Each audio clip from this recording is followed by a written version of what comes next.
हम लोग श्रीमद् भागवतम के तीसरे स्कंद के तीसरे अध्याय के 9वें और 10वें श्लोक को देखेंगे। इससे पहले कि हम इसको देखें, हम लोग 8वें में एक क्लैरिफिकेशन है, उसको करना चाहूँगा। हम लोग सुना था आसाम मुहूर्त एकस्मिन् नानागारेषु योषिताम सविधम जगृहे पाणिन अनुरूपः स्वमाया।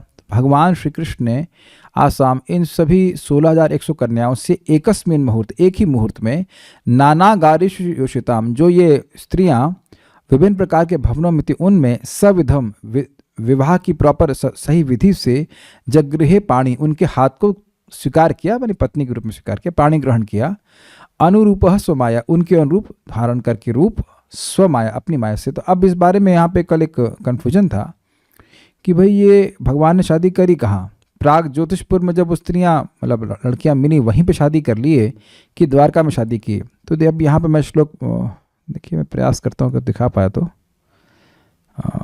टेलीग्राम पे है, दिख रहा हुआ इंग्लिश में, ये आप बाद में पढ़ लेना अपने एंड पे। 10.59.42 उसमें सेम श्लोक है, देखिए। अत मुहूर्त एकस्मिन् नानागारेषु ताः स्त्रियाः यथोपयेन भगवान तावद रूपधरो अव्ययः। तो जो भगवान अव्यय हैं, उन्होंने अलग अलग रूप धारण करके हर वधु के संग शादी करी और उनके खुद के महलों में शादी करी। तो यहाँ पे कमेंट्री में बताया गया है कि द्वारका वापस आए और भगवान कृष्ण ने उन सभी से एक साथ विवाह किया। क्यों? और वही एक ही मुहूर्त में क्यों किया? क्योंकि वहाँ पे भगवान श्री कृष्ण को कहा गया कि जो लग्न है, जो शादी का सबसे अच्छा मुहूर्त है, वह केवल एक ही समय में है, उसी समय है, मतलब जिस मुहूर्त में शादी करी थी। तो भगवान श्री कृष्ण ने अपने प्रकाश विग्रहों को सारे एक साथ स्वरूपों को प्रकाशित किया और उन सब से एक साथ शादी करी। यद्यपि भगवान एक रूप में, एक शरीर में दिख रहे थे, लेकिन वह एक साथ ही विभिन्न रूपों में विस्तारित हो गए थे। साथ ही श्रीधर स्वामी पाद का उस पर टीका को लोका के बीबीटी का इतना ही, चक्रवर्ती पाद की टीका है। तो कहते हैं कि यथोपये में, मतलब ठीक प्रकार से शादी की, इसका अर्थ यह है कि कृष्ण के सारे संबंधी यानी देवकी और अन्य भी, वह भी हर घर में गए। वह एक लड़की से शादी हो नहीं है, तो माता पिता तो भगवान कृष्ण की तरफ से भी आएंगे और अन्यों की तरफ से भी आने चाहिए। तो वो सब के सब सभी की शादी में गए। तो यहाँ पे है, आप नोट कर लीजिएगा, बाकी पढ़ लीजिएगा। 10.59.62। तो शादी कहाँ हुई, कहाँ पे आना है शादी में? अगर कहा जाए आप लोगों को कि 16,108 लड़कियों से शादी कर रहे हैं भगवान, तो क्यों आए, कहाँ जाएंगे? अब वेन्यू क्या है? प्राग ज्योतिषपुर की द्वारका? तो उत्तर स्पष्ट है, द्वारका पहुंचना है सारे लोगों को। दूसरा बात, ये नलायक 16,100 लड़कियों को इकट्ठा क्यों किया था? तो इसने नारद जी से सुना था। ध्यान से सुनने का, बहुत ही मजेदार, मुझे याद है इस बात को, कल मुकुंद सेवनी माता जी बताई, मुझे याद आ गया। नारद जी जाके उसको पिन मारे कि देखो भाई, जो 16,100 लड़कियों से शादी करेगा वो अमर हो जाएगा। वो नालायक ये सोच रहा था कि मैं इन सबको लेके आऊँगा, शादी कर लूँगा तो अमर हो जाऊँगा, लेकिन वो जानता नहीं कि इनसे शादी करने वाला एकमात्र अव्यय पुरुष है भगवान श्री कृष्ण। ये बात थी, इसलिए वह इनको अपहरण करके लेके आया था। तो अब शादी तो हो गई, तो प्रभुपाद जी एक तात्पर्य में कहते हैं कि सामान्यतः एक स्त्री की इच्छा होती है कि उसके half a dozen बच्चे हो। I don't know what's the statistics, मतलब कम से कम 6 बच्चे हो। तो प्रभुपाद के समय ऐसा होता होगा, अभी पता नहीं क्या स्टैटिस्टिक्स है। 6 का तो 6 तो थोड़ा ज़्यादा हो जाएगा नहीं? कि इनके भक्ति ठाकुर जी के 10 बच्चे थे, नहीं 10 थे, तो ऐसा होता 6 बच्चे, दैट्स टू मच। जब कैसे करेंगे? We have no idea. लेकिन 2, 3, 4 तो होते थे, हमारी दादी के भी साथ थे। तो अब यहाँ पे भगवान उनको असंतुष्ट नहीं किए, 10 बच्चे उनको दिए। 10 लड़के और 1 लड़की है ना, ऐसे तो सिस्टम, 10 लड़के और 1 लड़की थी। तो इस प्रकार से उन्होंने किया, लेकिन करने का स्टाइल बहुत अद्भुत है, तो उसको सब पढ़ते हैं। तासु अपत्यानि अजनयत आत्मतुल्यानि सर्वतः। तास्व अपत्यानि अजनयत आत्मतुल्यानि सर्वतः। एकैकस्यां दश दश प्रकृतिर्विभूषया। एकैकस्यां दश दश प्रकृतिर्विभूषया। अपने दिव्य स्वरूपों के अनुसार ही अपना विस्तार करने के लिए भगवान ने उनमें से, उन रानियों से हर एक से ठीक अपने ही गुणों वाली 10-10 संतानें उत्पन्न करी। ध्यान देना होगा कि केवल 16,100 से करी और जो 8 थी उनसे नहीं करी, ऐसा नहीं है। कंटेक्स्ट चल रहा है तो 16,100 आप सोच लेंगे कि भाई जो 16,100 थी बस उन्हीं से किया, लेकिन ऐसा नहीं है। 16,100 प्लस 8 जो पटरानी थे सभी से उन्हें इस प्रकार से 10-10 लड़के उत्पन्न किए और एक लड़की थी। प्रकृति अपनी प्रकृति का विस्तार विभूषय करने की इच्छा से, प्रकृति का मतलब अपने स्वरूप का विस्तार करने की इच्छा से, तासु अपनी उन एक कस्याम एक एक पत्नी के गर्भ से सर्वतः आत्मतुल्यानि सभी तरह से अपने ही समान 10-10 अपत्यानि अजनयत 10-10 संतानें उत्पन्न करी। तो अभी आप कहेंगे कि भाई लड़कियों का नाम क्यों नहीं है, तो लड़की तो पापा से अलग लगेगी ना देखने में, इसलिए तो कह रहे सर्वतः आत्मतुल्यानि तो नहीं कहेंगे। लड़कियां तो झगड़ा मतलब शस्त्र नहीं उठाएंगे, झगड़ा नहीं करेंगी, तो केवल लड़कों का नाम रख रहे हैं। लेकिन एक अजीब सी बात है ना, भगवान के समान तो कोई है नहीं, तो फिर भगवान के समान बच्चे कैसे हो गए? तो कुछ तो उसमें विष्णु तत्व हैं, जैसे कि प्रद्युम्न, अनिरुद्ध, ये तो विष्णु तत्व हैं, तो कठिनाई है नहीं। और अन्यों के बारे में उनके पार्षद हैं, तो भगवान अपने समान शक्ति प्रदान किए, यही कह सकते हैं अर्थ। ये कुछ डिफिकल्ट नहीं है।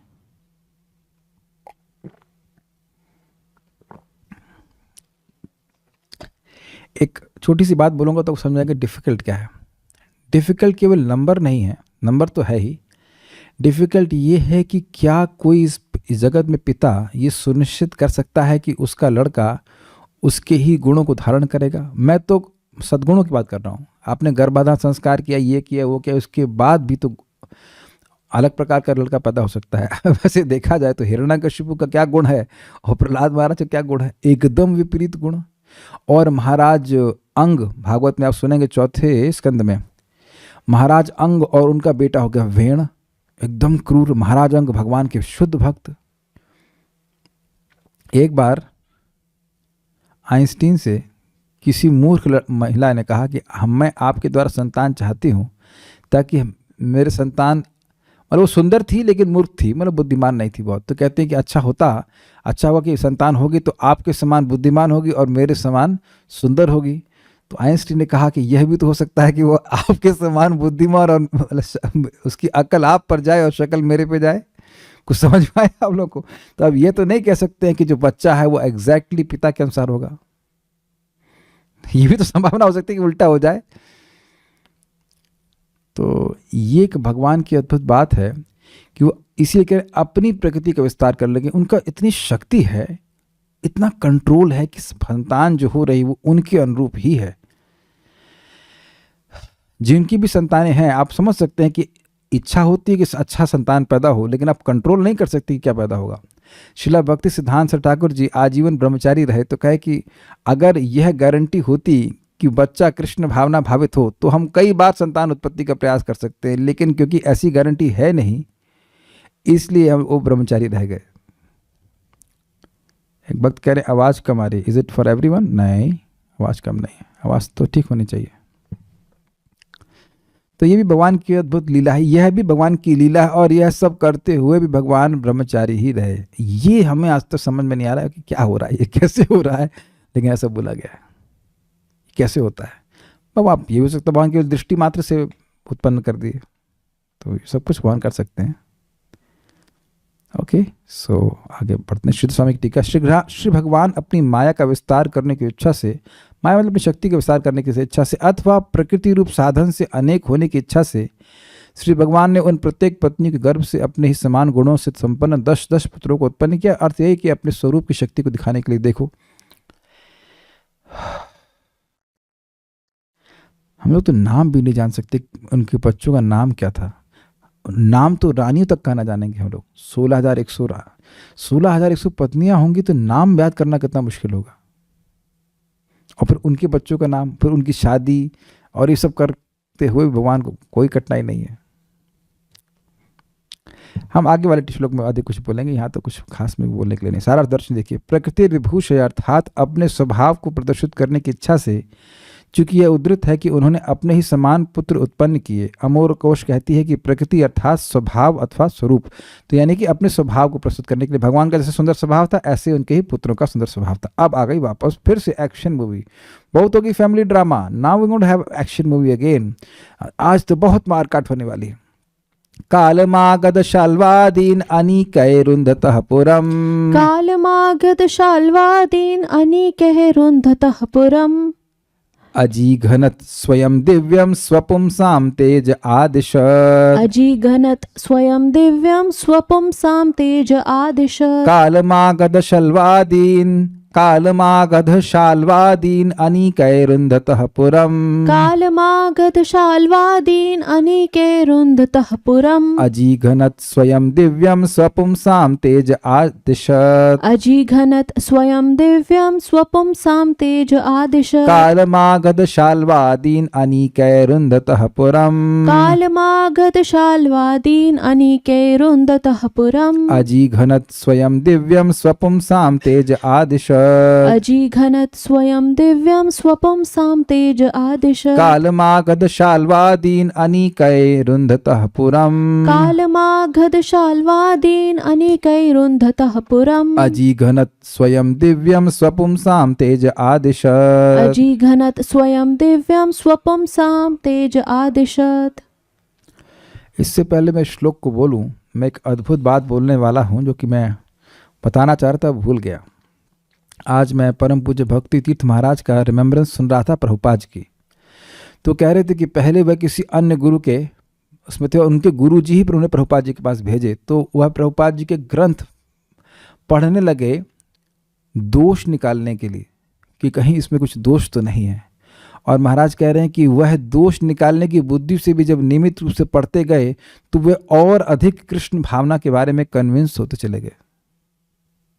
यह अद्भुत प्रभुपाद जी के ग्रंथों का प्रभाव है कि अगर हम इसे पढ़ते हैं और अच्छे से पढ़ते हैं तो निश्चित रूप से भगवान में श्रद्धा हमारी स्थिर हो जाती है। तो these are not ordinary books.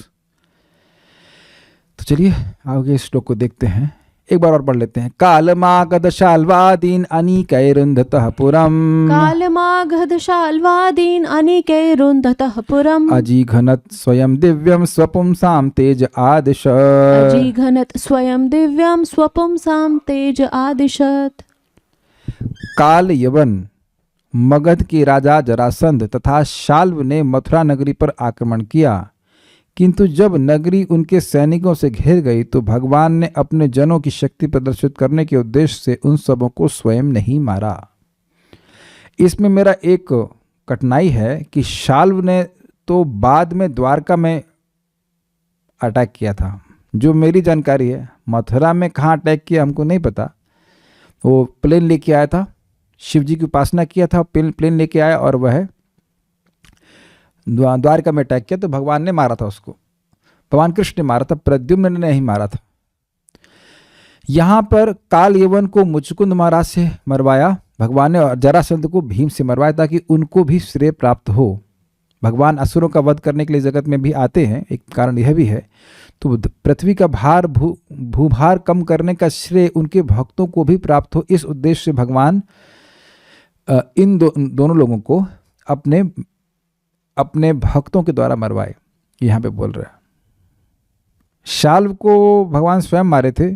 अब ये कौन से शाल्व हैं, ये क्या है, उसके बारे में मुझे जानकारी नहीं है। तो आप लोगों में से किसी को पता हो, कोई रिसर्च स्कॉलर हो तो आप उसमें मुझे हेल्प कीजिएगा। अनीकै, अनीक मतलब होता है सेना। दृष्ट्वा तु पांडवानीकै व्यूढ़म दुर्योधनस्तदा आचार्यम उपसंगम्य राजा अवचनम अब्रवीत। दुर्योधन ने जब पांडवों की पांडवानीकै पांडवों की सेना की व्यूह रचना को देखा तो वह घबरा गया और द्रोणाचार्य जी के पास गया। तो अनीक मतलब सैनिकों से, सेना से।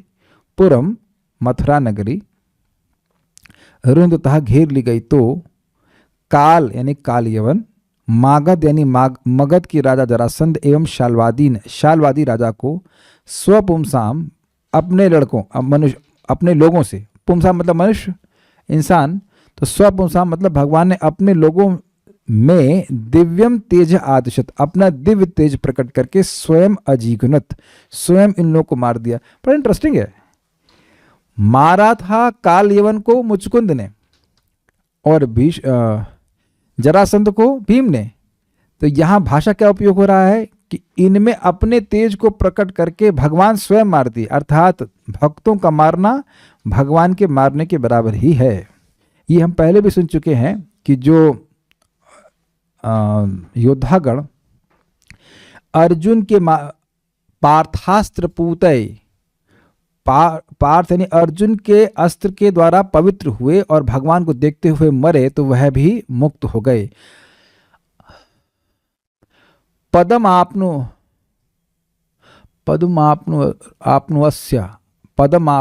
आपनुवस्य ऐसे करके शब्द था कि भगवान के अस्य पदम आपनुवा, भगवान के पद को प्राप्त किए थे।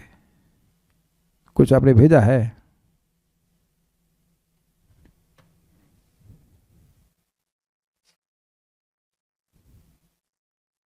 ये शल्व है।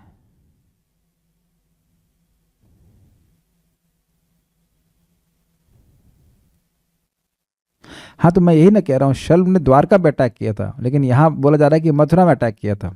तो मथुरा में अटैक किया तो बात नहीं आएगी वहाँ पे ना। देखिए, मुझे ये समझ में आ रहा है कि जो भगवान, मतलब ये भगवान की स्मृति में सारे श्लोक बोले गए हैं, तो वो कुछ उनको स्मरण ठीक ठीक नहीं है कि किससे क्या बात, मतलब कौन सी बात कब करनी है। आप समझ ही रहे होंगे, ऐसा नहीं कि सीक्वेंस सारी बात बोले, उनके जो मन में आ रहा है वही वो बोल रहे हैं, इन द सेंस जो उनकी स्मृति में आ रहा है। एक मिनट रखिएगा, जो उनकी स्मृति में आ रहा है वही वह बोल रहे हैं।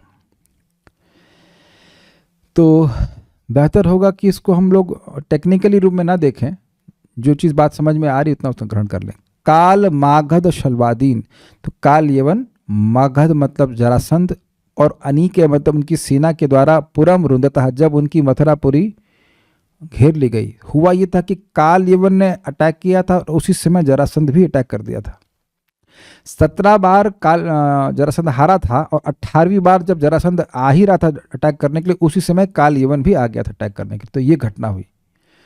तो उन लोगों को उस समय वह नहीं मारे, भगवान मथुरापुरी छोड़ दिए, अभी डिटेल में पढ़ाऊंगा, और उनको बाद में थोड़ी देर बाद में मरवाए। काल यवन को इधर धौलपुर के पास में एक मुचकुंद महाराज की गुफा है, वहां तक भागे भगवान और वहां उसको मरवा दिए। और जरासंध को कुछ काल के बाद द्वारका में जब आ गए तो उसके बाद मरवाए, तुरंत नहीं मरवाए। हाँ, यहीं से उनका नाम पड़ा था रण छोड़ रहा है। यस, अजीगनत स्वयं, उन्होंने स्वयं उनको मारा। कैसे मारा? दिव्यम स्वपुंसाम तेज आदिशत, अपने दिव्य तेज को स्वपुंसाम, अपने लोगों में, मुचकुंद और भीम आदि में तेज को प्रकट किया और प्रकट करके उनको मरवा दिया। तो अब डिटेल कथा तो भी हम सुनेंगे तो समझ में आ जाएगा आपको। तात्पर्य, कंस की मृत्यु के बाद जब मथुरा नगरी कालयवन, जरासंध तथा शाल्व के सैनिकों द्वारा घेर ली गई, तो भगवान इस नगरी से, अब समझ में आ रहा, तो भगवान इस नगरी से एक तरह से भाग निकले और इस तरह वे रणछोड़, अर्थात वह जो युद्ध से भाग जाए कहलाते। तो बात यह समझ में आ रही है कि शल्व भी उस पार्टी में था, यद्यपि हम तो उसको नए वर्णन सुने हैं, लेकिन यहाँ शल्व नहीं मारा गया। शल्व की पार्टी ने भगवान को भगा दिया। जैसे भगवान भाग गए तो शल्व तो बच गया ना। अब बाद में शल्व फिर अटैक किया, क्योंकि अभी शिशुपाल जिंदा है, शिशुपाल नहीं मरा है। शिशुपाल तो जरासंध की मृत्यु के बाद मरा है, क्योंकि जरासंध का युद्ध हुआ। जरासंध की मृत्यु राजसूय युग के पहले हुई और शिशुपाल की मृत्यु राजसूय युग में हुई। तो शल्व जिंदा बच गया था। शल्व जब शिशुपाल का वध सुना या देखा, जो भी रहा होगा, तो उसके बाद फिर वह शिव जी की उपासना करता है और फिर वह द्वारकापुरी पे अटैक करता है। तो ऐसा यहाँ पे समझ में आ रहा है कि शल्व ने फिर यहाँ पे मिलकर अटैक किया, लेकिन वह मारा नहीं गया। स्वाभाविक सी बात है, मारा नहीं गया, क्योंकि भगवान युद्ध किए ही नहीं। एक और कारण था भगवान के युद्ध ना करने का, उसको बताऊंगा। हाँ, बता ही देता हूं भाई, भागे क्यों। ये भगवान श्री कृष्ण 17 बार अकेले ही जब जरासंध को हरा दी, तो अब क्यों भागे? एक तो बात ये थी कि वह सोच रहे थे कि अगर हम काल युगों से युद्ध कर रहे हैं, इतने में हो सकता है कि जरासंध हमारे परिवार वालों को मथुरापुरी में जाके अटैक करके और उनको वहाँ से बंदी बना ले। वैसे तो उसको भी प्रतिकार भावन कर सकते थे, अपने को विस्तार करके, कोई बहुत बड़ी बात नहीं है। लेकिन एक तो रुक्मिणी को बचाना था, दूसरा बात जब जरासंध निकला था इस बार युद्ध करने के लिए तो ब्राह्मणों का आशीर्वाद दिया था अपने राज्य में और कहा था अगर मैं हार गया तो तुम लोग का सर कलम कर दूंगा। तो ब्राह्मण प्रार्थना कर रहे थे भगवान से कि भाई इस बार तो ये हारना नहीं चाहिए। तो भगवान उन लोगों को बचाने के लिए उनकी जान बच जाए, भगवान उस युद्ध को छोड़ दिए। वस्तुतः तथ्य यह है कि भगवान उन सबों को अपने जनों से अर्थात मुचकुंद तथा भीम जैसे भक्तों से मरवाना चाहते थे। काल यवन तथा मगधराज का वध क्रमशः मुचकुंद तथा भीम द्वारा किया गया, जिन्होंने भगवान के प्रतिनिधि यानी एजेंट की भूमिका निभाई। ऐसे कार्यों द्वारा भगवान अपने भक्तों के पराक्रम यानी तेज को प्रदर्शित करना चाहते थे, मानो वह स्वयं उनसे युद्ध करने में असमर्थ हों, परंतु उनके भक्त उन लोगों का वध कर सकते थे। देखिए, श्रीमन चैतन्य महाप्रभु अपनी इच्छा मात्र से पूरे विश्व में प्रचार कर सकते हैं, तब उन्होंने हम लोगों के लिए क्यों कार्य छोड़ दिया? शक्ति उन्हीं की है।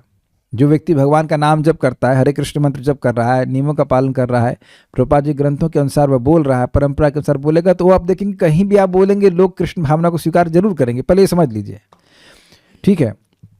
तो अब आप कहेंगे कि स्वयं श्रीमन चैतन्य महाप्रभु जो साक्षात कृष्ण है, वो स्वयं ही सबको प्रचारित क्यों नहीं कर दिए? तो आप समझ गए ना क्यों नहीं कर दिए? वह अपने भक्तों को श्रेय देना चाहते हैं। वो अपने भक्तों को श्रेय देना चाहते हैं। हम लोग जो कुछ भी बोलते हैं, जो कुछ भी वाणी में तेज है जिससे लोग प्रभावित हो, तेज का मतलब जिससे आप दूसरे लोग प्रभावित हो, वह हमारा कुछ नहीं है, वो सब भगवान का है। और भगवान हम लोगों को तब तक दे रहे हैं जब तक कि वह सेवा को कराना चाहते हैं। जिस दिन बोलने की शक्ति समाप्त कर देंगे उसी दिन समाप्त हो जाए, कुछ नहीं बोल पाएंगे, ना कुछ सोच पाएंगे, ना कुछ बोल पाएंगे। कोई नहीं जान, जो भी प्रचार कर रहा है उसे पता नहीं कि वो बोल कैसे रहा है, वो सोच कैसे रहा है, और सोचने की क्षमता कहाँ से आ रही है, क्या हो रहा है, और उसका वो कैसे शब्दों में परिवर्तित हो रहा है, वो कुछ नहीं जानता है। We don't know anything. लेकिन भगवान हम लोग को निमित्त बनाकर कर रहे हैं। आप जानते हैं, निमित्त मात्रम भवसभ्य साची, जैसे कि महाभारत के युद्ध को भगवान अकेले जीत लेते। समझने का प्रयास करें कि महाभारत के युद्ध में कितनी अक्षौहिणी थी? टोटल 18, 11 कौरवों की और 7 पांडवों की।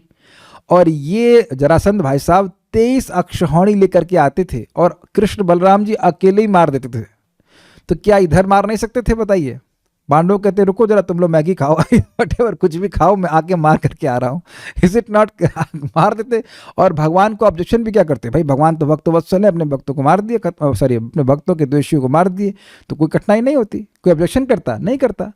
लेकिन भगवान चाहते थे कि अर्जुन को वह मौका मिले, वह श्रेय प्राप्त हो। भगवान का विशेष गुण है, वह अपने सेवकों को और यश देना चाहते हैं। जैसे अमृत मंथन, हाँ, अमृत महोत्सव, समुद्र मंथन हो रहा है, क्षीर सागर में जहर निकला, तो भगवान कह रहे हैं अरे अरे ये क्या होगा, क्या होगा, इससे कैसे बचेंगे, इससे कैसे बचेंगे? इसके लिए तो जरूर हमको शिव जी की शरण लेनी पड़ेगी। अब तो कि आप स्वयं नहीं पी सकते हैं, सब कुछ खत्म कर सकते हैं, लेकिन शिव जी को वह श्रेय देना चाहते हैं। ठीक है ना? तो ये सब बातें हैं। तो ऐसा लग रहा है कि ये इंटरेस्टिंग है। कोई समान व्यक्ति का देखो, जिस काल यवन से दौड़े दौड़े भागे हैं ये कृष्ण, उसको मुचकुंद ने मार दिया। तो कौन शक्तिशाली है? अगर आप केवल लीला देखेंगे तो आप कहेंगे मुचकुंद शक्तिशाली है, लेकिन मुचकुंद महाराज शक्तिशाली नहीं है भगवान की तुलना में। भगवान को अपने भक्तों के साथ जो संबंध है वह अत्यंत सुखद है। भगवान का अपने भक्तों के साथ जो संबंध है वह अत्यंत सुखद है। वस्तुतः भगवान संसार के अवांछित तत्वों का वध करने के लिए ब्रह्मा के अनुरोध पर अवतरित हुए थे, किंतु यश का श्रेय विभाजित करने के उद्देश्य से उन्होंने कभी कभी यह श्रेय दिलाने के लिए अपने भक्तों को लगाया। स्पष्ट है? कुरुक्षेत्र का युद्ध स्वयं भगवान द्वारा नियोजित था, किंतु अपने भक्त अर्जुन को श्रेय देने के लिए निमित्त मात्रम भवसभ्य साचिन उन्होंने सारथी की भूमिका निभाई और अर्जुन को योद्धा की भूमिका निभाने का अवसर प्रदान किया। इस तरह अर्जुन कुरुक्षेत्र युद्ध के नायक बने। जैसे फिल्म का डायरेक्टर कौन होता, कोई और होता है, और एक्शन मूवी स्टार कोई और होता है। समझ में आया ना? डायरेक्टर तो पीछे ही रहता है, प्रोड्यूसर डायरेक्टर पीछे रहते हैं, सामने आता है एक्टर, तो लगता है एक्टर ही सब कुछ कर रहा है, लेकिन वस्तुतः डायरेक्टर जो है वो भगवान श्री कृष्ण ही है। वो बैकग्राउंड में रहे और अर्जुन को श्रेय दे दिया, उनको ऐसा अच्छा लगता है। इस तरह अर्जुन कुरुक्षेत्र युद्ध के नायक बने। कृष्ण अपनी दिव्य योजनाओं द्वारा जो कुछ स्वयं करना चाहते हैं उसे वे अपने विश्वस्त भक्तों के माध्यम से संपन्न कराते हैं। जिसने अपनी भक्ति के द्वारा भगवान का विश्वास प्राप्त किया है, क्या मतलब है? इस व्यक्ति को मैं अपना तेज दूंगा तो इसका वह दुरुपयोग नहीं करेगा। भगवान तो जान रहे हैं सबके हृदय में बैठे हुए किसी क्या चित्त की स्थिति है। अगर मैं इसको तेज दूंगा अपना तो यह इसका दुरुपयोग कर ही नहीं सकता, तभी भगवान अपना तेज देते हैं। Do you agree? Srila Prabhupada ji कहते हैं कि भगवान पूरा 18 दिन में युधिष्ठिर महाराज को जंगल से उठा करके पूरे विश्व का राजा बना दिए। इसी तरह तुम लोग को भी दे सकते हैं पूरे विश्व को, लेकिन तुम लोग करोगे क्या? सो जाओगे। और सही बात है। हाँ, अब तो बड़ा प्रचार कर लिया, अब चलो भाई लाओ हमारा दाल चावल सपोड़ करके घी डाल करके सो जाएंगे। तो अपनी हमें भक्ति बढ़ाने का प्रयास करना चाहिए। और आज मैं एक वक्त तो चर्चा कर रहा था कि जिन लोगों को भी मैं कृष्ण भावना मिलाने के लिए निमित्त बना, उनको यह नहीं भूलना चाहिए कि आगे इस कृष्ण भावना का प्रचार करना है। संकीर्णता जीवन में नहीं लेके आनी चाहिए। कम से कम एक दो लोगों को तो और कृष्ण भावना में पकड़ के लाना चाहिए। जैसे संतान आपके से 2 बच्चे हैं तो उनका जीवन भर पालन करेंगे जब तक लोग बड़े नहीं जाते, करेंगे, ये संकल्प रहता है ना। ऐसे व्यक्ति को सहायता करना चाहिए, क्योंकि देखिए एक व्यक्ति सबकी सहायता नहीं कर भी नहीं सकता, पर्सनली नहीं कर सकता, लेकिन बहुत सारे भक्त हैं। It is very rare to come to Krishna consciousness. एक फैमिली की तरह बंध जाएं, हम लोग सब लोग इस कृष्ण कथा के द्वारा जुड़ते चले जाएं, जुड़ जाएं और उसके बाद सुनते जाएं, कथा करते जाएं। और जो भी हमारे साथ में जो लोग हमारी बात सुनते हैं, ध्यान से सुनना, हर कोई आपकी बात नहीं सुनता है, लेकिन ऐसा नहीं कि कोई भी आपकी बात नहीं सुनता है, ठीक है? वो बच्चों के अलावा, बच्चे तो बात नहीं सुनते, दैट इज नेचुरल, लेकिन जो कोई आपकी बात सुन रहा है, कुछ भी आपके प्रति गुरु बुद्धि है, उससे कृष्ण भावना में सहायता करनी चाहिए। उससे भगवान आप भगवान के बहुत प्रिय बनेंगे। This is very very very very important. हमारे खुद के सर्वाइवल के लिए आवश्यक है। Very very important. This will make you non envious, क्योंकि आप एक व्यक्ति को वो वस्तु दे रहे हैं जिससे वो भगवान का पार्षद बन जाएगा, और आप तो बनेंगे ही। Such a wonderful gift must be given. तो विश्वस्त भक्त का मतलब हुआ कि इसको मैं अपना ज्ञान दूंगा। मान लीजिए हम लोग की बात करें, कृष्ण भावना का ज्ञान दूंगा तो यह दूसरे को देगा। भगवान तो देख रहे हैं ना कि आपको ज्ञान दिए तो क्या करेंगे आप। भगवान तो देख रहे हैं ना कि आपको धन दिए तो क्या करेंगे। Do you agree? आपका भी बच्चा है तो ना, आप बच्चों को 10,000 20,000 पकड़ा देंगे। जब बड़ा हो जाएगा तो आप अपने हाथ से देंगे, बेटा जाके जरा संभालो। जैसे मेरे एक स्टूडेंट हैं, भक्त के मित्र हैं, तो अब उनके पिताजी बोल रहे हैं कि तुम दुकान पे क्यों नहीं बैठते, समझ गए ना। लाखों का ट्रेडिंग हो रही है, तो अब वो बड़े हो गए हैं, योग्य हो गए हैं, तो वह उनका विश्वास पात्र हैं, तो वो जानबूझ करके कह रहे हैं कि तुम दुकान पे बैठो, हमारी संपत्ति का ध्यान रखो। समझ रहे हैं ना इसका मतलब।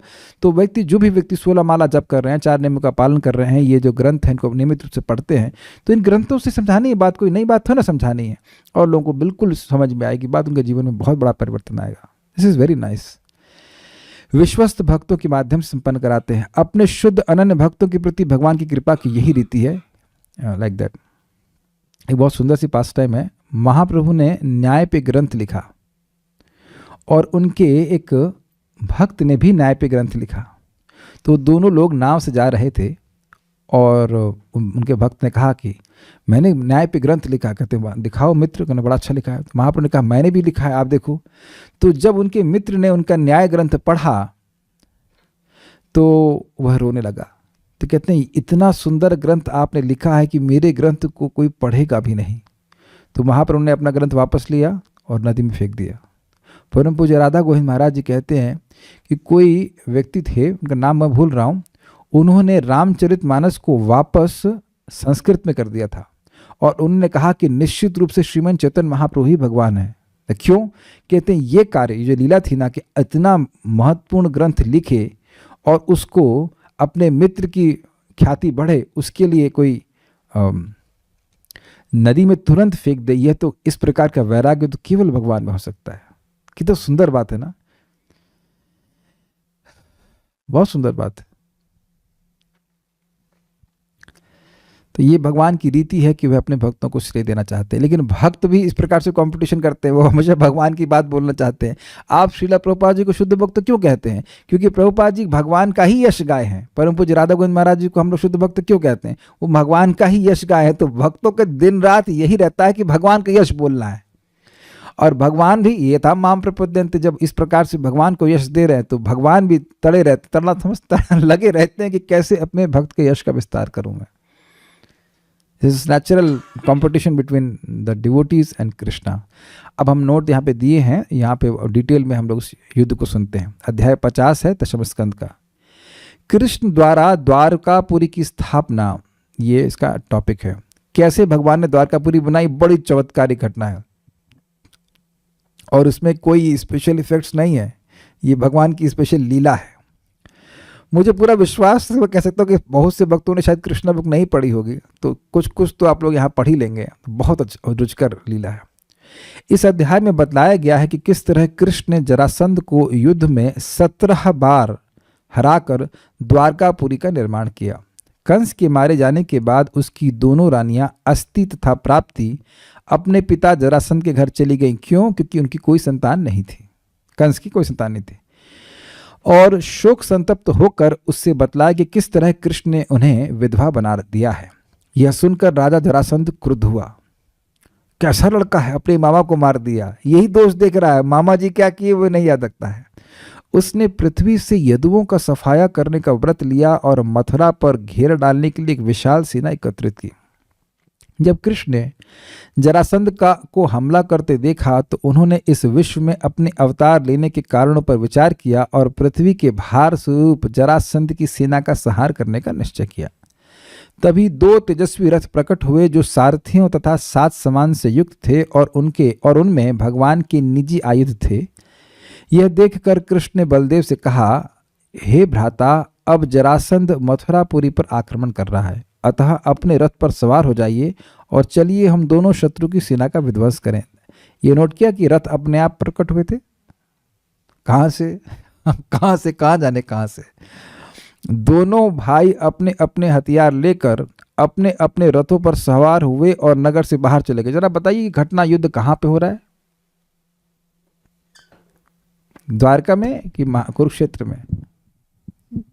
द्वारका में। आप ऑपरेट कर रहे हैं, ध्यान नहीं दे रहे। मथुरा में भगवान कृष्ण ने अपने प्रतिद्वंदी की सेना के सामने पहुंचकर अपना शंख बजाया, जिससे शत्रुओं के हृदय में भय व्याप्त हो गया। राजा जरासंध ने अपने सैनिकों, रथों इत्यादि से कृष्ण तथा बलराम को घेर लिया। यही 2 लोग हैं, ज्यादा सेना लेके नहीं जाए, कोई सेवा नहीं लेके नहीं गए, अकेले 2 लोग बस। नगर की स्त्रियां अपने अपने घरों की छतों पर चढ़ गईं और दोनों प्रभुओं को न देखकर अत्यंत दुखी हुई। क्या सीन समझ में आ रहा है आप लोगों को? मथुरा नगर का किला है और वो सब स्त्रियां चढ़ गईं। उन्होंने ये देखा कि इतनी बड़ी सेना से युद्ध करने के लिए, कितनी बड़ी सेना, 23 अक्षौहिणी सेना से युद्ध करने के लिए कृष्ण बलराम जी 2 अकेले ही चले गए। अब आप थोड़ा थोड़ा विजुलाइज कर पा रहे हैं कि अब 2 ही लोग हैं, तो इधर तो सेना कुछ है नहीं, उनको सब तरफ से घेर लिया। तो अब आपने देखा होगा जगत में कि किसी आदमी को पीटने के लिए 10-20 आदमी इकट्ठा हो जाता है तो वो आदमी दिखता नहीं, वो पिटता रहता है कि नहीं? वो बेचारा खड़ा भी नहीं रह पाता। तो क्या भय नहीं होगा? भय होगा कि नहीं होगा? यस। कि अब क्या होगा? तब कृष्ण अपने धनुष में टंकार देकर शत्रु सैनिकों पर बाण बरसाने लगे। जरासंध की अपार सेना शीघ्र ही विनष्ट हो गई। अगर आप लोग कुछ विजुलाइज कर सके तो आप समझ ही सकते हैं कि सब तरफ से सेना घिरी हुई है, तो सभी लोग सब ओर से बाण चलाएंगे ना।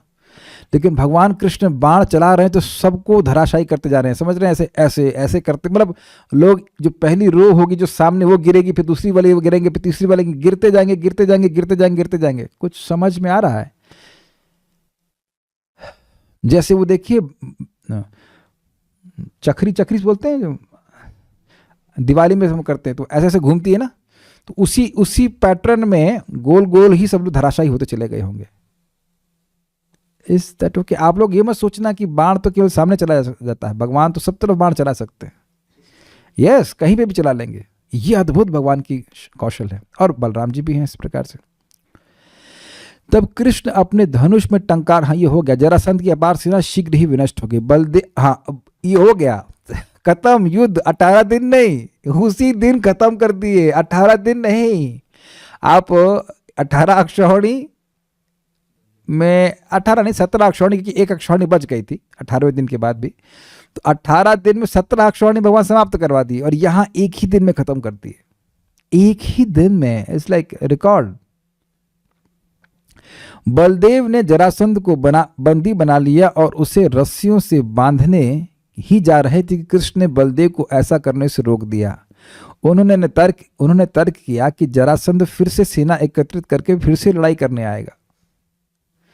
इससे पृथ्वी का भार दूर करने का कृष्ण का लक्ष्य पूरा हो सकेगा। मतलब हम लोग को मेहनत नहीं करनी पड़ेगी, जितने हूड़ बदमाश हैं भाई, इसकी सहायता तो हम सब गुंडे लोग करेंगे, तो सारे गुंडे एक साथ इकट्ठे हो जाएंगे, हम लोग यही लेके आएगा, ये मार दिया करेंगे हम। अब देखिए, आप लोगों को सब बातें आश्चर्यजनक लग रही होगी, लेकिन कितनी भी चींटी आ जाए वो आप लोगों के सामने क्या है कि नहीं। महाराज बड़ा सुंदरता से कहते हैं, परम पूज्य राधा गोविंद महाराज कह रहे थे कि इधर लोग हल्ला करते हैं भगवान नहीं है, भगवान नहीं है, लेकिन उनकी स्थिति कैसे है। जैसे चींटियां हल्ला करें कि इंसान नहीं है, लेकिन एक इंसान अगर कुल्ला कर देगा तो उनकी जो पूरी कॉलोनी है उसमें यही न्यूज़ आएगी कि आज बाढ़ आ गई। काफ़ी इंटरेस्टिंग है। तो इसी प्रकार से लोग हल्ला करते हैं भगवान नहीं है, भगवान नहीं, भगवान नहीं, तो भगवान एक हल्का सा कुछ उधर तूफान दे देंगे या कुछ बाढ़ दे देंगे और सब बह जाते हैं इसमें। तो जब पूरी प्रकृति भगवान के अंतर्गत है, उनके लिए इस प्रकार से कुछ अक्षौहिणी सेनाओं को मार गिराना कोई आश्चर्य की बात नहीं है। लेकिन है, जब दृश्य देखा जाएगा तो अद्भुत है, क्योंकि भगवान तो एक मनुष्य की तरह लीला कर रहे हैं ना। एक दो मनुष्य मिल करके जरासंध और इस सारी पार्टी को खत्म करते। जरासंध को मारे नहीं, लेकिन बंदी बना ले तो बहुत बड़ी बात है ना। जरासंध के पास भी 10,000 हाथी का बल था। हम खाली सुन लेते हैं इन सब बातों को, इसका अर्थ समझने का प्रयास कीजिए, कितना शक्तिशाली व्यक्ति स्वयं होगा और ऐसे ही गुंडों को इकट्ठा किया होगा। तो उन्होंने कहा कि लाता रहेगा उसको, हम यहीं बैठे बैठे मारते रहेंगे, हमें कुछ दिक्कत नहीं होगी। ठीक है। बंधन से मुक्त किए जाने पर जरासंध मगध लौट गया और अपनी हार का बदला लेने के लिए उसने तपस्या करने की ठानी। अन्य राजाओं ने उसे सलाह दी कि यह हार उसके कर्म का फल है। इस तरह कहे जाने पर जरासंध बोझिल मन लिए अपने साम्राज्य में लौट आए। मतलब वह सोच रहा था कि मैं तपस्या करूंगा, देवताओं का कुछ वरदान लूंगा। तो ने कहा अरे तपस्या ब्राह्मणों वाला कार्य थोड़ा ना करेंगे, आप क्षत्रिय हैं, तो जाइए फिर से सेना को इकट्ठा कीजिए। तो समय की बात है, हार जीत तो लगी रहती है। तो इस प्रकार से जरासंध फिर वह निर्णय किया कि और सेना लेके आएगा। इस तरह कहे जाने पर जरासंध बोझिल मन किए अपने साम्राज्य में लौट आया। जरासंध का साम्राज्य था मगध, बिहार, पाटलिपुत्र भी कहते हैं, पटना, समवेयर पटना। हाँ, वहीं से आए वहीं से आए क्या पटना से? ओ, वन डिवोटीज फ्रॉम पटना। हाँ, तो आप लोग के घर की बात है। आप लोग कैसे सेना आई थी मथुरा में? ठीक है। जब श्री कृष्ण मथुरा वासियों से मिले तो वे सब मिलकर प्रसन्नता व्यक्त करने लगे और विजय गीत गाने तथा उत्सव मनाने की तैयारी करने लगे। भगवान ने वे सारे आभूषण तथा बहुमूल्य सामान जिन्हें युद्ध क्षेत्र में एकत्र किया गया था लाकर महाराज उग्रसेन को भेंट कर दिए।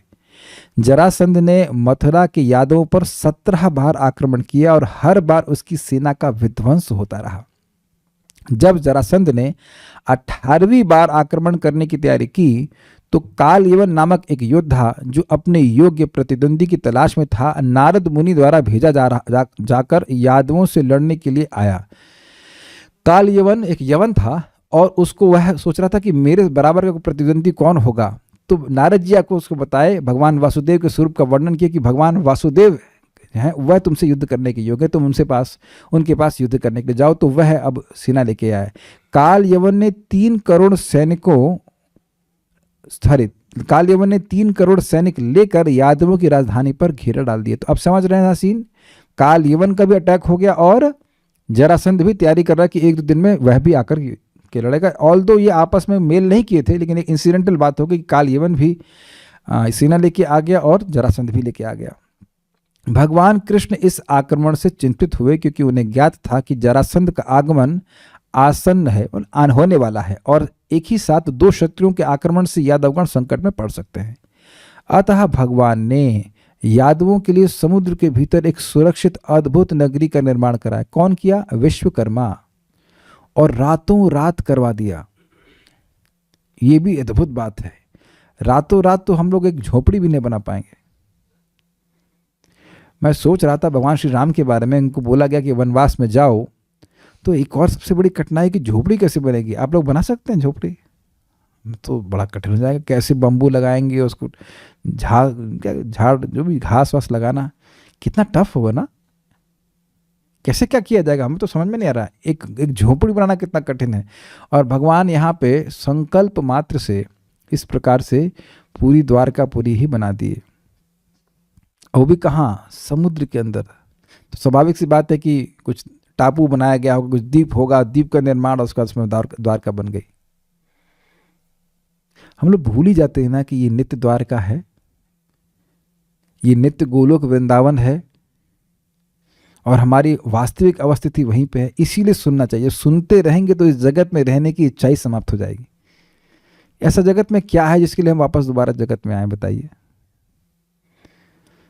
लेकिन कठिनाई यही कि इस व्यक्त उपासना में जो सामने दिखता है उसी की उपासना में अपना जीवन हम व्यतीत कर रहे हैं। ठीक है, पढ़ते हैं आगे। अतः भगवान ने यादवों के लिए समुद्र के भीतर एक सुरक्षित अद्भुत नगरी का निर्माण कराया और तब योग शक्ति से उन सबों को वहां पहुंचा दिया। एक और दिक्कत, आप लोग गए हैं ना उधर प्रभास क्षेत्र, शायद आप गए होंगे, मुझे पता नहीं। तो ट्रेन से कितना समय लगता होगा? कम से कम 12 घंटे 14 घंटे, आई डोंट नो।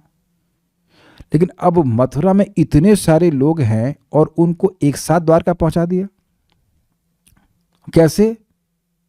योग शक्ति से। तो ये सब भगवान की अद्भुत शक्ति है, भगवान का यश है इसमें। इस नगरी में चारों वर्णों के लोग बसे थे और किसी को भी भूख प्यास नहीं सताती थी। इंद्र आदि सारे देवताओं ने भगवान कृष्ण को वे ही ऐश्वर्य भेंट किए जो उन्हें अपना पद प्राप्त करते समय कृष्ण से प्राप्त हुए। तो ये मतलब ये कहाँ की घटना है? ये घटना है द्वारका की। भगवान ने सबको भेज दिया। भगवान अभी मथुरा में ही है, ये सब लोग द्वारका पहुंच गए। मतलब सुबह उठे तो कहीं द्वारका में। आप लोग को आश्चर्य नहीं लगेगा, मान लीजिए हम लोग सुबह उठे कहीं मसूरी में बट मसूरी कैसे आ गए यहाँ पे? तो पहाड़ कहाँ से आ गए? तो ये एक आश्चर्य की बात होगी कि नहीं होगी, है ना? सुबह उठी और आप यहाँ मसूरी या नैनीताल या कहीं पहुंच गए, तो ये तो आश्चर्य होगा ना। और पूरा पूरा कुनबा, पूरा परिवार ही पहुंच गया। परिवार तो छोटा बोल दिया, उग्रसेन और उसके बेटे और सारा पूरा मथुरा के जितने लोग थे सबको खाली कर दी, वहां पहुंचा दी द्वारका, क्योंकि सारे भक्त उनके प्रिय भक्त हैं। Krishna is amazing. क्या ये काम सब कर सकते हैं और केवल नाम के रूप में अपने को विस्तारित नहीं कर सकते हैं? हरे कृष्णा कृष्ण कृष्ण हरे हरे, हरे राम राम राम हरे हरे। हमारे भक्तों को तकलीफ ना हो, भगवान ये चाहते हैं। हमारा संपर्क प्राप्त करने के लिए कोई तकलीफ नहीं, जैसे नाम बोलें तुरंत मेरा संपर्क उनको प्राप्त हो जाए। जब आपको ये सब विश्वास है कि ये सब कर सकते हैं, तो यह भी तो विश्वास रखिए कि भगवान अपने नाम के रूप में आ सकते हैं, भागवत के रूप में है। कुछ भी भगवान कर सकते हैं, समझ लेना चाहिए। कर न सिर्फ कर सकते हैं बल्कि कर रहे भी हैं। ठीक है। जब कृष्ण ने देख लिया कि सारी प्रजा एक को भी नहीं छोड़े, ऐसा लग रहा है चींटी को भी नहीं छोड़े किसी को भी नहीं छोड़े, सारी प्रजा सुरक्षित ढंग से बस गई है, तो उन्होंने बलराम से विदा ली और निशस्त्र होकर मथुरा से बाहर निकल गए। तो इससे सूचित हो रहा है कि बलराम जी भी साथ में थे, क्योंकि जब जरासंध इनके पीछे भागा है तो दोनों लोग छोड़े थे। Anyways will go forward. अध्याय 51। हाँ, तो यहाँ तो सीन चेंज हो गया। अब जरासंध ने भगवान को भगा दिया था ना, अभी जरासंध का आक्रमण नहीं हुआ, अभी भगवान मथुरा लौट किया है, इनको तो द्वारकापुर में फंसा दिया। अध्याय 51 नेक्स्ट। मुचकुंद का उद्धार इस अध्याय में बतलाया गया है और इसमें मालूम चलेगा कि मुचकुंद ने कैसे कालियावन को मारा। इस अध्याय में बतलाया गया कि किस तरह कृष्ण ने मुचकुंद की वक्र टेढ़ी दृष्टि द्वारा कालियावन का वध कराया और कृष्ण तथा मुचकुंद के बीच क्या वार्ता हुई। वार्ता को हम लोग चर्चा नहीं करेंगे अभी। अपने परिवारजनों को द्वारका के दुर्ग में सुरक्षित करके श्री कृष्ण मथुरा से बाहर चले गए। कौन से दुर्ग में? द्वारका के दुर्ग में। अब मथुरावासी मथुरा में नहीं है, अब वो द्वारका में है और भगवान वापस मथुरा आ गए। ये सब कुछ जल्दी जल्दी हो रहा है, फटाफट।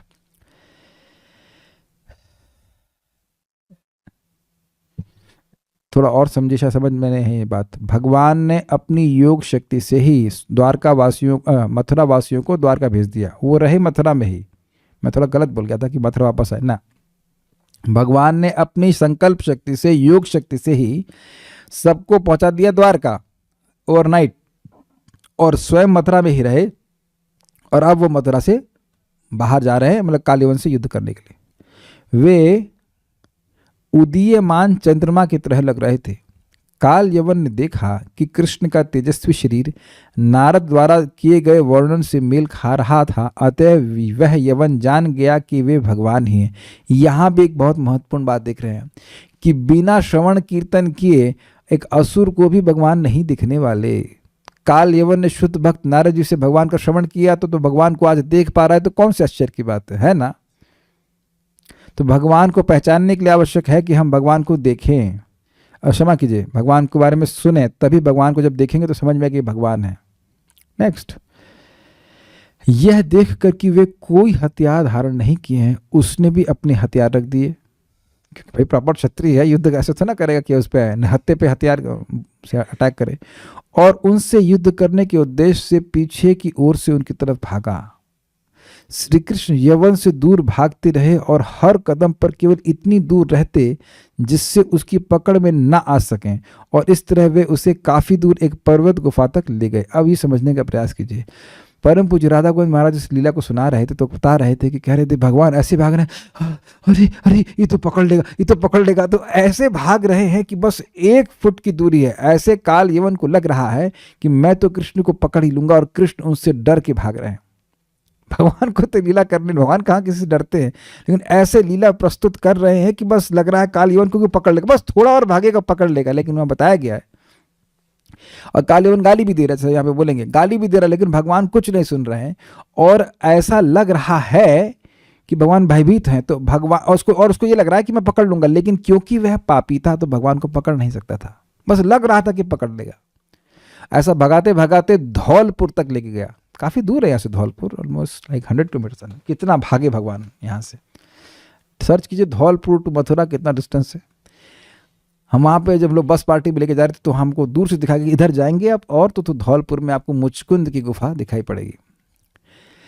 काल यवन दौड़ता जाता और कृष्ण को अपमानजनक शब्द भी कहता जाता, किंतु वह उन्हें पकड़ नहीं पाया, क्योंकि उसके दुष्कर्म का कोष अभी पूरी तरह खाली नहीं हुआ था। ये समझ गए ना, जिसका पाप कर्म अभी जीवन में बना है वह भगवान को नहीं पकड़ सकता। अरे उसकी बुद्धि में ही बात नहीं, भगवान की घुसेगी। अब भगवान को पकड़ना तो दूर की बात है। आप जानते हैं कि जो दुष्कृतिवान है वो भगवान की शरण में कभी आते ही नहीं है। ठीक है, श्री कृष्ण उस गुफा में घुस गए। किस गुफा में? जिस गुफा में मुचकुंद महाराज सो रहे थे। और काल यवन भी उनका पीछा करते पहुंचा, जहां उसने एक व्यक्ति को जमीन पर लेटे देखा। अब हुआ क्या, डिटेल ये था कि भगवान श्री कृष्ण अंदर घुसे और अपने पीताम्बर को मुचकुंद महाराज पे उड़ा दिए। अब काल यवन कहता है, मतलब जो भी गाली दिया, इतना भगाया और यहाँ पे आके सो रहा है तेरी। उसके बाद वह मारा लात उनको। वो सोच रहा था कि कृष्ण है ये। भगवान कितने मतलब कौतुक वाले हैं ना, कितना भगवान मजेदार है। कितना स्टाइल से मार रहे हैं। ऐसे क्या करते, चक्र लेके मार देते हो, मजा नहीं आता ना। चक्र लेके मार दिए तो कोई खास मजा नहीं आता, लेकिन ऐसा मार रहे हैं कि भक्तों को भी आनंद आ रहा है। तो वहां पे अपना पीताम्बर पहना दिए, गुस्से में तो था ही, मारा लात मुचकुंद महाराज को। उसे कृष्ण जानकर काल यवन ने उस पर पाद प्रहार किया। वह व्यक्ति दीर्घ काल से सो रहा था, अतः तीव्रता से जगा दिए जाने से उसने क्रुद्ध होकर चारों ओर देखा तो काल यवन दिख गया। उसने उसकी ओर क्रूरता से घूरा तो काल यवन का शरीर क्षण भर में जलकर राख हो गया। वह कौन व्यक्ति था? तो यह असाधारण व्यक्ति मानधाता का पुत्र मुचकुंद था। वह ब्राह्मण संस्कृति का उपासक था और अपने व्रत का पक्का था।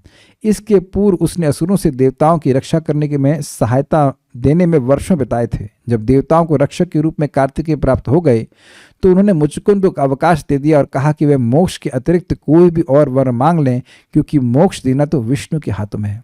ऋते कैवल्य मत देना, हम लोग आपको मोक्ष कैवल्य के अलावा कुछ भी दे सकते, मांग लीजिए। कि कैवल्य के स्वामी तो एकमात्र भगवान विष्णु है। बिल्कुल स्पष्ट है। अतः मुचुकुंद ने देवताओं से सोते रहने का वर मांग लिया और इसलिए वह तभी से उस गुफा में पड़ा सो रहा था। लेकिन वर केवल यही नहीं था, तो संक्षेप में बताया गया लीला को। उसने कहा कि मैं चाहता हूं, मैं बहुत थक गया हूं, मैं चाहता हूं कि मैं बिल्कुल अनडिस्टर्ब, क्या कहा जाए इसको, निर्विघ्न रूप से सोऊं, और अगर कोई मुझे जगाए तो वह तुरंत ही जल के खाक हो जाए। अर्थात अब देवता दोबारा हिम्मत नहीं करेंगे मुचुकुंद महाराज को जगाने की। देवता बोल देंगे तथास्तु, तो अब खुद डरेंगे ना कि भाई हम जगाएंगे तो जो जगाएगा वो जल के खाक हो जाएगा अपने ही वर्ष से, तो अब हमको आप डिस्टर्ब ना करें। तो मुचुकुंद महाराज को यहाँ पे भगवान दर्शन देते हैं। महाराज बड़ा सुंदर कहते हैं कि अन्य लोग सुबह उठ करके स्नान करके मंगल आरती के लिए आते हैं, लेकिन भगवान मुचुकुंद महाराज को तब दर्शन दिए जब वह सो रहे थे। तो मुचुकुंद महाराज को एक भक्त ने कहा था, गार्ग मुनि ने कहा था, अभी अजीब सी बात है, गर्ग मुनि इतना लंबा कैसे जी सकते हैं, लेकिन ऐसा कहा था कि तुमको एक दिन साक्षात भगवान कृष्ण के दर्शन होंगे। भक्त ये पहले से ही थे, तो उनकी बात के अनुसार आज भगवान का दर्शन उनको हुआ। काफ़ी इंस्पिरेशनल है। आप में जो भी भक्त लोग यहाँ पे हैं, एक आशा लेके चले ना कि एक दिन भगवान का दर्शन होगा साक्षात, और होगा भी, नहीं तो इस भक्ति के पथ पे आप आते ही नहीं। It's very interesting. सोने का वर उन्हें देवताओं से मांगा था, भगवान से नहीं मांगा था। देवता से मांगा कि सोने दे सोए, और कोई जो डिस्टर्ब करे वो जल के फूक जाए। तो भगवान ने दोनों काम करवा दिया। भगवान तो उठाते नहीं डायरेक्ट, भगवान उठाते तो दिक्कत हो जाती कि भाई देवताओं का वर खाली रहता, भगवान को तो जला नहीं पाता। तो वह अब काल यवन के द्वारा उठवाए और काल यवन को उनके द्वारा मरवा दिए। समय है तो हम थोड़ा जरासंध को भी मरवा ही देते हैं। तो हुआ ये कि जरासंध भगवान को हरा दिया, और कृष्ण बलराम भागते भागते प्रवर्षण नाम के पर्वत पर चढ़ गए। तो प्रवर्षण पर्वत में बहुत वर्षा होती है, बहुत बड़ा था, बहुत ऊंचा था, कई 100 योजन का था वो, और उसके चारों ओर जरासंध ने अपनी सेना के द्वारा लकड़ी लगवा दी और अग्नि लगवा दी कि ये जल के मर जाएं। लेकिन भगवान कुछ नहीं किया, कृष्ण बलराम जी ऊपर से कूद के निकल गए। चुपचाप, कुछ हो गया नहीं, कुछ नहीं हुआ उनको। ये भी आप देख सकते हैं आगे। तो अब फिर जरासंध समझा कि तो मर गए, वो अपनी सेना लेकर वापस आ गया, अपना राज्य करने लगा। आगे फिर भगवान द्वारका में अधिष्ठित हो गए, फिर रुक्मिणी का हरण हो गया। ये काफ़ी बातें आगे बढ़ गई। तो एक दिन भगवान श्री कृष्ण द्वारका में थे, और वहाँ पे एक व्यक्ति उनको पत्र लेकर के आया। दो बातें आई। एक तो युधिष्ठिर महाराज से उनको एक निवेदन आया कि हम राजसूय यज्ञ करना चाहते हैं, तो आप आएँ और हमारी सहायता करें, इस यज्ञ में भाग लें। और दूसरा पत्र आया उन 20,000 राजाओं की तरफ से जो जरासंध के द्वारा बंदी बनाए गए थे। और जरासंध का ऐसा विश्वास था कि काल भैरव को ऐसे 20,000 राजाओं का बलि देगा तो वह अमर हो जाएगा, या ऐसा कुछ हो जाएगा। ऐसा कुछ उनके demons have their ideas, they have some strange ideas. कुछ इस प्रकार से उनका आइडिया था। तो उन्होंने कहा कि देखिए, इसने हमको बंदी बना लिया है, अब आप हमको बचाइए, हमें से मुक्त कराइए। तो यदुवंशी तुरंत ही तैयार हो गए, चलो जरासंध से युद्ध करेंगे। क्षत्रियों को युद्ध करने का थोड़ा सा टेस्ट होता है। तो अब भगवान ने कहा कि क्या करना चाहिए। तो उन्होंने उद्धव जी से पूछा, इन्हीं उद्धव जी से जिनके बारे में आप, जिनके वक्तव्य को आप सुन रहे हैं, उद्धव जी से साक्षात भगवान पूछ रहे हैं। जस्ट सी उनकी बुद्धि कितनी तीव्र होगी। तो उद्धव जी ने क्या कहा, जरा सुनिए कि देखिए, जरासंध जब अपनी सेना के संग खड़ा होगा तो उसको परास्त करना कठिन होगा, उसमें बहुत मारकाट होगी। दूसरा, राजसूय यज्ञ तब तक नहीं किया जा सकता है जब तक कि युधिष्ठिर महाराज पूरे विश्व के विजेता नहीं हो। तो सबसे पहले जरासंध को मरवाना होगा, लेकिन जरासंध को सेना के मरवाने के बजाय बेहतर होगा कि उससे एक 1-to-1 फाइट का चैलेंज लिया जाए और उसको मरवा दिया जाए। तो भगवान फिर कहे हाँ सही बात है। तो पहले युधिष्ठिर महाराज के पास गए, युधिष्ठिर महाराज उनका बहुत स्वागत किया। फिर युधिष्ठिर महाराज ने उनको अपने सामने इच्छा व्यक्त करी कि मैं राजसूय यज्ञ करना चाहता हूँ। मैंने कहा बहुत अच्छी बात है। और उन्हें कहा, भगवान कहते हैं कि मेरी कृपा से मेरे भक्त तो हमेशा अजय रहते हैं। तो भगवान फिर अब अर्जुन, नकुल, सहदेव और भीम चारों दिशाओं में वही जीतने के लिए गए और सब लोग जीत के आ गए, एक्सेप्ट जरासंध। तो जरासंध से युद्ध करने के लिए भगवान श्री कृष्ण, अर्जुन और भीम ये ब्राह्मण के वेश में गए, क्योंकि ये ब्राह्मणों का बहुत प्रिय था, ब्राह्मणों को बहुत प्रेम करता था, उनको दान दिया करता था। तो आए ब्राह्मणों के वेश में, बोले महाराज क्या चाहिए। जरासंध बोला क्या चाहिए आपको। तो कहते हैं कि हमें आपसे युद्ध चाहिए। तो वो देख रहा था, उनको पहले ही देख रहा था कि ये लोग तो ब्राह्मण लग नहीं रहे, ब्राह्मण तो भाई थोड़े से पतले दुबले लगते हैं, ये पूरा क्षत्रिय लग रहे हैं। स्पेशली अर्जुन के हाथ में वो जो प्रत्यंचा होता है ना, उसकी चलती तो हाथ में लगता, उसका निशान था। तो फिर उन्होंने भगवान ने कहा कि एक्चुअली भगवान ने कहा कि हम लोग ब्राह्मण नहीं हैं, हम लोग वास्तविक रूप से क्षत्रिय हैं, लेकिन हम आपसे ये चाहते हैं। तो उन्होंने कहा ठीक है। तो अब जरासंध क्या कहता है? जरासंध कहता है कृष्ण तुमसे तो मैं युद्ध करूंगा नहीं, क्योंकि तुम कायर हो, तुम युद्ध से भाग गई। और अर्जुन से युद्ध करूंगा नहीं, क्योंकि ये छोटा है, कमजोर है। जो अब ये भले सोच लीजिए, जो व्यक्ति अर्जुन को कमजोर कह रहा है वो खुद कितना शक्तिशाली होगा। आप लोग की क्षमता है, हम लोग कह रहे हैं कि अर्जुन कमजोर है। It's quite amazing. अर्जुन को जो कह रहे हैं कमजोर, तो अर्जुन बीतने वाली बात नहीं, लेकिन आप सोचे कि जरासंध कितना शक्तिशाली होगा, वेल एटलीस्ट फिजिकली। तो बोले भीम हमारे मैच के हैं, भीम से हम युद्ध करेंगे। बहुत आपने लीला कई बार सुनी हो कि थोड़ा मनन करेंगे तो बातें अद्भुत प्रकट होंगी। तो युद्ध होना शुरू हुआ, मल्ल युद्ध। तो मैं कल उसको देख रहा, तो वह गदाएं मारते थे एक दूसरे के, इधर कंधे पे, हिप्स के पीछे, पाँव में और जगह जगह मार रहे थे। तो वो गदा टूट जाती थी, ऐसा सामर्थ्य था उन लोगों का। और इस प्रकार से सुबह से शाम तक लड़ते थे। हमें पहले थोड़ा शौक था WWF देखने का, लेकिन पहली बात वो लोग इस तरह से अस्त्रों से नहीं लड़ते थे, अस्त्र नहीं बोलेंगे, शस्त्र से नहीं लड़ते थे कि बिल्कुल जान मारने के लिए लड़ रहे हो, ऐसा नहीं। वो भी नौटंकी होती थी, असलियत में वो मारा मारी नहीं करते थे। हम आपको नहीं बोले देखने के लिए, हम खाली बोल रहे हैं कि ऐसा शौक था हमको। हाथ पैर से लड़ते थे। और कितनी देर होगा, बहुत होगा तो 1 घंटा, 1 घंटे से अधिक। 1 घंटे के बाद दोनों लोग थक जाते हैं, कुछ क्षमता नहीं रहती है युद्ध करने की, मतलब घूंसा मारने की क्षमता भी नहीं रहती है, वो थक जाते हैं। लेकिन ये सुबह से शाम तक झगड़ा कर लड़ रहे हैं। Is it not interesting? आप लोगों ने कभी कभी थोड़ा सा फाइटिंग वाइटिंग किया होगा, 10 मिनट 5 मिनट, या जितनी भी रोड साइड फाइट होती है 10-15 मिनट होगा, बाकी टाइम तो शांति होती है, हल्ला हल्ला होता रहता है। सुबह से शाम तक किसके पास क्षमता होगी युद्ध करने की? This is not amazing? ऐसा नहीं कि गन चला रहे को चले, हाथ पैर की लड़ाई हो रही है, 1 मिनट शांति नहीं है। पता नहीं पानी पीने का मौका था कि नहीं, लेकिन युद्ध करना है। और शाम को फीस्ट। ये और अद्भुत बात, शाम को सब लोग बैठते, भीम, अर्जुन और भगवान श्री कृष्ण और जरासंध भी। ऐसा कर सकते हैं आप, किसी से मारपीट करें दिन में, उसको शाम को चलो आओ भाई महाप्रसादे गोविंद, ये कैसे हो सकता है? लेकिन क्षत्रिय होते हैं इस प्रकार से, सुबह से शाम तक भीम युद्ध कर रहे हैं, जान मारने का प्रयास कर रहे हैं, और शाम को फिर आराम से बैठे हुए। एक दिन हो गया, दूसरे दिन, अब दूसरा दिन की बात समझिए। आज अगर किसी की मारपीट हुई तो कुछ दर्द होगा कि नहीं हाथ में? किसी को कोई व्यक्ति वैसे मुक्का भी मारे, please don't try it at home, मैं प्रेरणा नहीं दे रहा हूं, लेकिन किसी को मारेगा तो उसके हाथ में चोट लग जाती है, हाथ में दर्द होता है। तो यहाँ तो गदा युद्ध हो रहा है और मारपीट हो रही कस के। 10,000 हाथियों के बल लेके कोई मारेगा तो सोचिए कितना कस के लगेगा, और सामने वाला भी 10,000 हाथियों के बल वाला है। तो इस प्रकार से वो युद्ध किया 28 दिन तक। कैसे युद्ध कर रहे हैं हमें समझ नहीं आ रहा। तो फिर भीम कहे कि हे कृष्ण, मैं स्वीकार करता हूं कि मैं इसको हरा नहीं सकता, यह मुझे नहीं हरा सकता, लेकिन मैं भी इसको नहीं हरा सकता। तो भगवान कृष्ण बोले ठीक है। अगले दिन, आखिरी दिन जब इनको युद्ध हुआ, अब 28वां हो कि 29वां मुझे नहीं पता, लेकिन आखिरी दिन जब जरासंध मारा गया, तो भगवान ने अपनी शक्ति का आवेश, जैसे यहाँ श्लोक में लिखा हुआ है, श्लोक में देखिए, अगर श्लोक को आप देखें संस्कृत में लिखा हुआ है ना,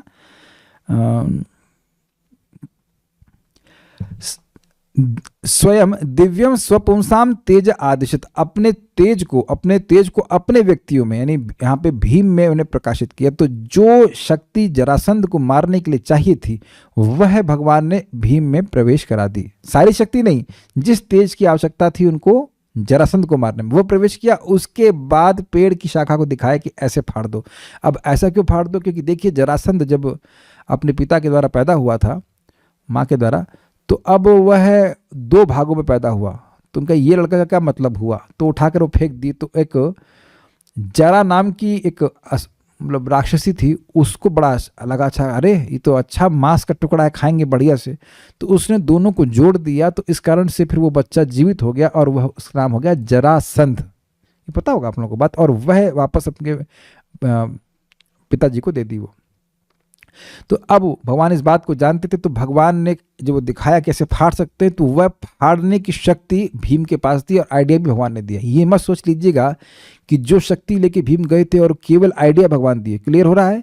भगवान ने आइडिया भी दिया कि इसे फाड़ दो, और उसी प्रकार से शक्ति विधि, तो ये उछला उनको मारने के लिए भीम को, तो वह भगवान उनको भीम से मारे कि वो जमीन पे गिर पड़ा, एक पाँव उसकी पकड़े और लेके फाड़ दिए, और दोनों तरफ जानते हैं कि एक टुकड़ा एक तरफ और दूसरा टुकड़ा दूसरी तरफ फेंक दिया ताकि वापस में जुड़ ना सके। तो इस प्रकार से भगवान ने भीम के द्वारा जरासंध का वध करवाया। तो यद्यपि भीम ने किया, लेकिन यहाँ पे कहा जा रहा है कि भगवान ने किया, क्योंकि भगवान ने अपने विश्वस्त भक्तों के द्वारा ऐसा करवाया। तो बहुत बड़ी शिक्षा यहाँ पे मिल रही है कि भगवान को जिससे जो कार्य कराना होता है उसके अनुरूप उस समय उसको वह शक्ति दे देते हैं। ये भी इंपॉर्टेंट बात है। एक और बात यहाँ पे बताना चाहूँगा कि जो व्यक्ति भगवान का जितना बड़ा प्रेमी है, भगवान उसको वैसी शक्ति प्रदान करते हैं। तो अर्जुन भगवान के महान प्रेमी भक्त हैं, तो उस सेवा को भगवान को कराना था, तो भगवान ने इस प्रकार की युद्ध करने का कौशल भी अर्जुन को दे दिया। नहीं तो आप जानते हैं कि जब अर्जुन अपने भगवान की रानियों को लेकर के लौट रहे थे, 16,100 रानियों को, तो कुछ गडारी जो कि स्वयं श्री कृष्ण थे, वह आकर अर्जुन से युद्ध करते हैं और अर्जुन उनसे हार जाते हैं। तो उस समय भगवान उनके युद्ध कौशल को खींच लेते हैं। तो हर वक्त को समझना चाहिए भगवान हमें कुछ सामर्थ्य दे रहे हैं और भगवान के यश के प्रचार में हमें इसको लगाना चाहिए। मैं समझता हूँ कि प्रश्न तो कोई है नहीं। उम्मीद है कि आप लोग को आज की एक्शन मूवी अच्छी लगी होगी। War movie, today was war movie. योग माया और महामाया में क्या अंतर? देखिए बहुत स्पष्ट है। योग माया के द्वारा भगवान अपने को भी भूल जाते हैं, अपने भक्तों को भी भुला देते हैं, लेकिन वो एक दूसरे को नहीं भूलते हैं। अगर लोगों को यही याद रहे कि हम वे भगवान हैं, तो फिर उनसे वो आत्मीयता का व्यवहार नहीं कर पाएंगे। लेकिन महामाया में जीव भगवान को तो भूलता है, अपने को भी भूलता है और अपने संबंध को भी भगवान से भूल जाता है। हम लोग महामाया के प्रभाव में हैं और जो भगवान के पार्षद हैं वही योग माया के प्रभाव में। ठीक है। और कोई जूम चैट पे तो प्रश्न नहीं कर दिया ना, और कोई प्रश्न नहीं है। सो शैल स्टॉप हियर। श्रीमद् भागवतम की जय। श्रील प्रभुपाद की जय। निताय गौर प्रेमानंदे।